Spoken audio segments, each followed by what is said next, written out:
My name's Effie, I'm the author of The Tales of Tyrannoch, and we are doing Fantasy Indies August. Before we get started, if you would please take a moment to like and subscribe the video. As a small creator, every like and every subscription really does help me out, so thank you for taking the time to do it. Today's Fantasy Indies August prompt talks about tropes in your work in progress. When we talk about tropes in fiction, they're often done with a wrinkled nose and a bit of distaste, but tropes don't necessarily have to be a bad thing.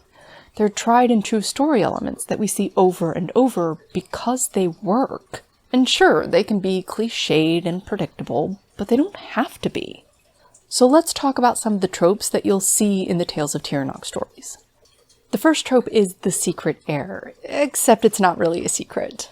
I have a baby who's raised from birth knowing that they were stolen in the night and that they were meant to be the heir to the throne of Sarnja. And a large part of that character's story is whether or not they want to pursue their birthright and, how or when or if they make it to the capital and are able to claim what is rightfully theirs. The second trope is the reluctant hero, except they're not really reluctant because they don't really know that they're a hero. They're just sort of doing things, reasonable things, logical things, that happen to be heroic, except they don't know that the things they're doing are heroic because the consequences of that unfold on a tertiary level so far away that they don't necessarily make the connection between the choices that they're making and the consequences of those actions. The third trope is the mentor. We all know him, Gandalf in Lord of the Rings, Moraine in The Wheel of Time.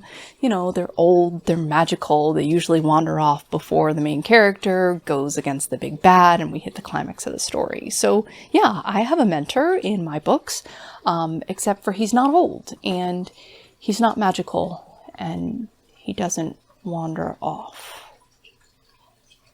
Another common fantasy trope is pseudo-European medieval settings. And sure, there are some parts of Tyrannoch that will feel distinctly European or distinctly medieval, and there are other parts that will feel primitive and almost like they're in the Stone Age. There are parts that will feel like they were inspired by the real world, and there are parts that won't, that are completely made up out of my own wild imaginings, that might make no sense to anyone but me. And I'll leave you to figure out what's what.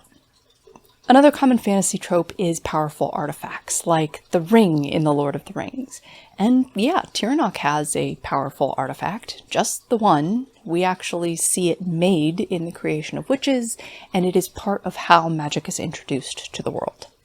A lot of fantasies have a homogeneous species, so all elves are beautiful and musical and graceful and love nature, and all orcs are bad and dirty and violent, and that homogeneous species or homogeneous cultures where everybody from a certain place believes in a certain thing or feels a certain way, reacts to a certain thing in a certain way. And yeah, there's a homogeneous species in Tyrannoch. They are called the Silverwood. They are a race of sentient trees with a sort of hive mind existence. They share their knowledge and their thoughts and their feelings, not only from tree to tree, but across generations, from seed to root, to branch, to leaf, to fruit, to seed again. And they have been the keepers of history and the keepers of knowledge across Tyrannoch's ages. They were the first living things created by Ioun, and they are dying. In fact, there may be only one left in the world, and when it dies, with it will go all of Tyrannoch's history from the beginning and all of the knowledge and power that goes with it. The final trope that I've used intentionally in the Tales of Tyrannoch is the waiting evil.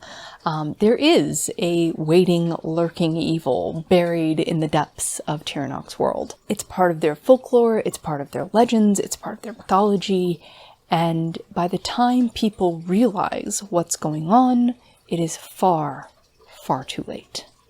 If you enjoyed this video, please hit the like button, and of course if you like the way that I present information, hit the subscribe button and the notification bell down below. You can find all of my social media contacts in the description, and of course if you want to keep up with me and the progress I'm making on my current novel, you can do that at effie.writesbooks.com. Thank you so much for watching, have an excellent day, and I'll see you next time.